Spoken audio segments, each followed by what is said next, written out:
오늘 아침 하나님께서 우리에게 주시는 말씀은 창세기 21장 31절로 34절까지의 말씀입니다.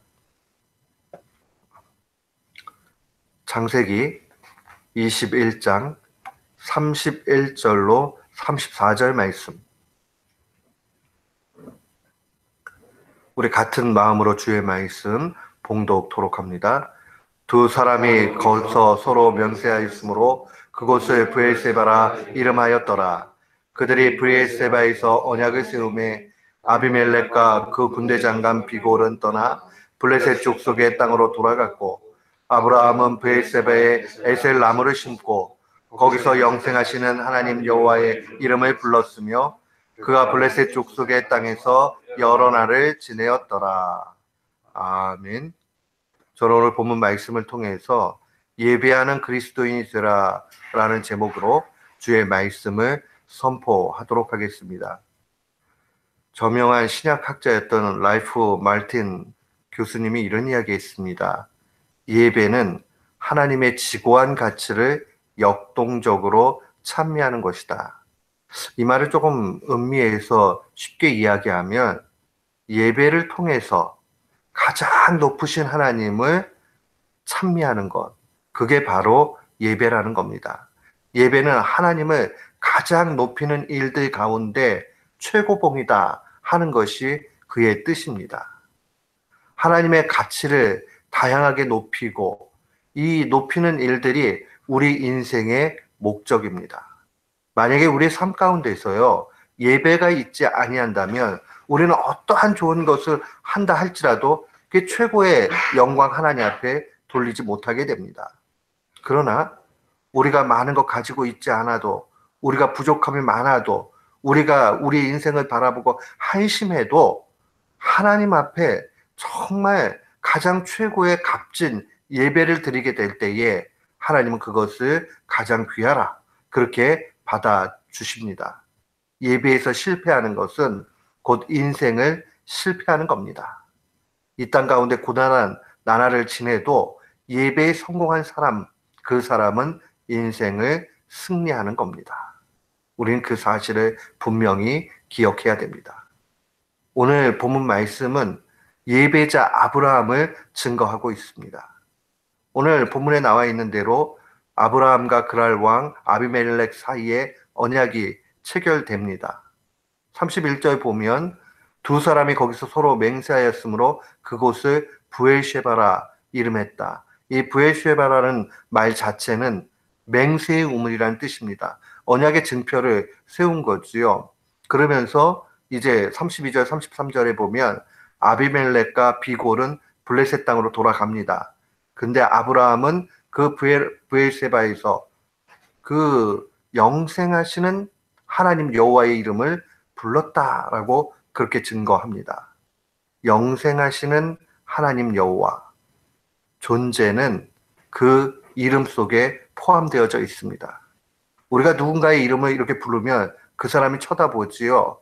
그것은 바로 그 이름 안에 그 사람의 존재가 있기 때문입니다. 특별히 아브라함은 영생하시는 하나님의 이름을 그곳에서 부릅니다. 이름을 불렀다라는 히브리 사람들의 표현은 예배했다는 겁니다. 하나님을 예배하는데 특별히 영원히 살아계신, 그 살아계신 하나님을 찬양하고 예배하는 것 보게 됩니다.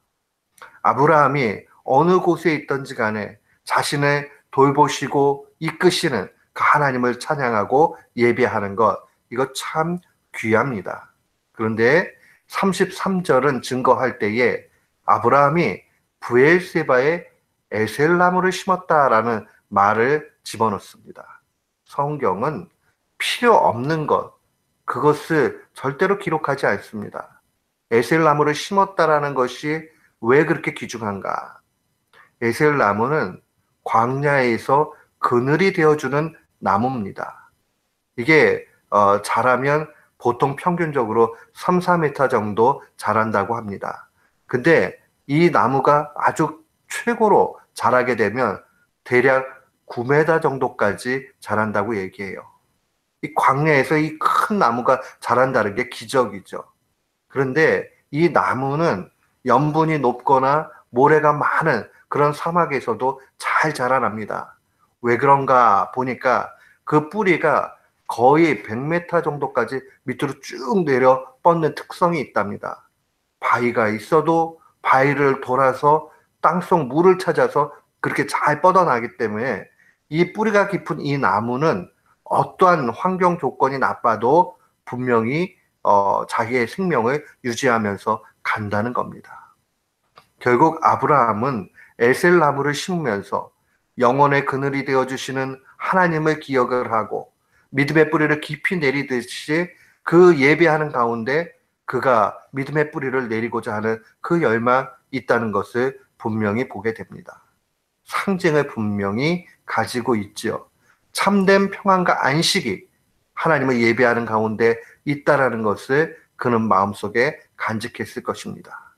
그리고 그는 그곳에서 블레셋 족속의 땅에서 여러 날 동안 지냈다라고 증거합니다. 우리의 인생길이 마치 이주민과 같은 삶 가운데서 녹록하지 않고 힘든 가운데 사는 것 아니겠습니까?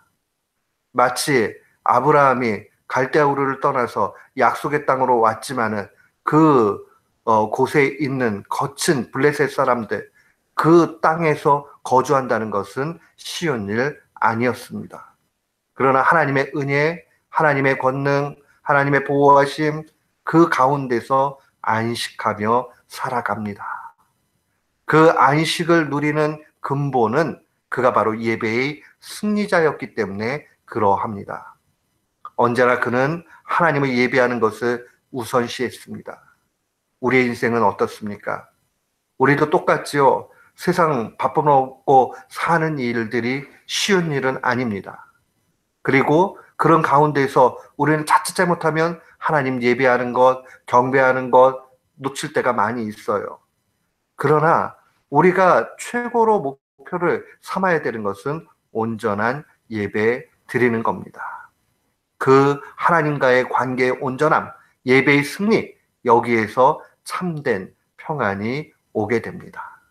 사랑하는 성도 여러분, 우리가 하나님 앞에 공예배 드릴 때에 정말 온 정성을 다해가지고 드리십시오. 새벽 예배든 금요 예배든 주일 예배든 우리가 예배로 모였다면 그 예배 시간을 귀하게 여기면서 그 예배 시간에 하나님이 주시는 은혜 받고자 그렇게 준비돼야 됩니다. 허투루게 그 시간들을 여겨서는 안 됩니다. 또한 동시에 우리 교우들은 이 공적인 예배 외에 더 많은 시간, 아마도 10배 이상의 많은 시간일 겁니다. 그 시간들을 정말 삶 속에서 예배자로 살아가야 됩니다. 삶의 예배의 최고봉이 뭔가? 그것은 바로 감사입니다. 시편 50편 23절은 증거해요. 감사로 제사를 드리는 자가 나를 영화롭게 하나니 그 행위를 옳게 하는 자에게 내가 여호와 하나님의 구원을 보이리라. 하나님의 구원을 보는 길은 바로 하나님 앞에 감사의 제사, 감사의 예배를 드리는 겁니다. 감사가 끊이지 않게 될 때에 우리의 인생은 풍요롭게 됩니다. 우리의 일상의 삶의 예배가 감사 가운데 있다는 것을 기억해야 됩니다. 자꾸 불평하고 자꾸 부정적인 거 보고 그러면 감사 없어져요. 그러면 마음이 피폐해집니다. 쪼그라들고 말라 비틀어져요. 사랑하는 성도 여러분, 에셀 나무가 주위 환경은 염분 높고 모래사막이라 살 길이 없지만은 그 뿌리는 깊은 그런 반석에서 터져 나오는 물 속에 담겨져 있지 않습니까? 똑같이 우리의 환경에 아무리 감사의 조건과 제목이 없어도 우리가 하나님 앞에 그저 영존하시는 하나님을 바라보면서 나아가게 되면 거기에 참된 은혜가 있고 안식이 있고 평안이 있는 겁니다. 찰스 스펄전 목사님 이런 이야기 했습니다. 불행할 때 감사하면 불행이 끝나고 형통할 때 감사하면 형통이 연장된다. 그렇게 이야기했어요. 우리 지금 얼마나 불행한 가운데 지내고 있습니까? 아니면 행복한 가운데 있습니까? 불행이든 행복이든 끝날 것은 끝나야 되고 계속되어야 될 건 계속돼야 됩니다. 그런다면 우리는 감사하면 됩니다. 하나님 앞에 감사의 예배 드리는 것 귀하게 여기시고 우리에게 공예배 또 일상의 삶의 예배 그 승리 속에서 우리의 인생이 참된 평안 얻는다 하는 그 확신 분명히 바라보면서 아브라함이 그러했듯이 우리가 광야 인생길 걸어갈 때에 하나님 앞에 감사하며 오늘도 승리하는 귀한 교우들 되시기를 주님의 이름으로 축원합니다. 아멘.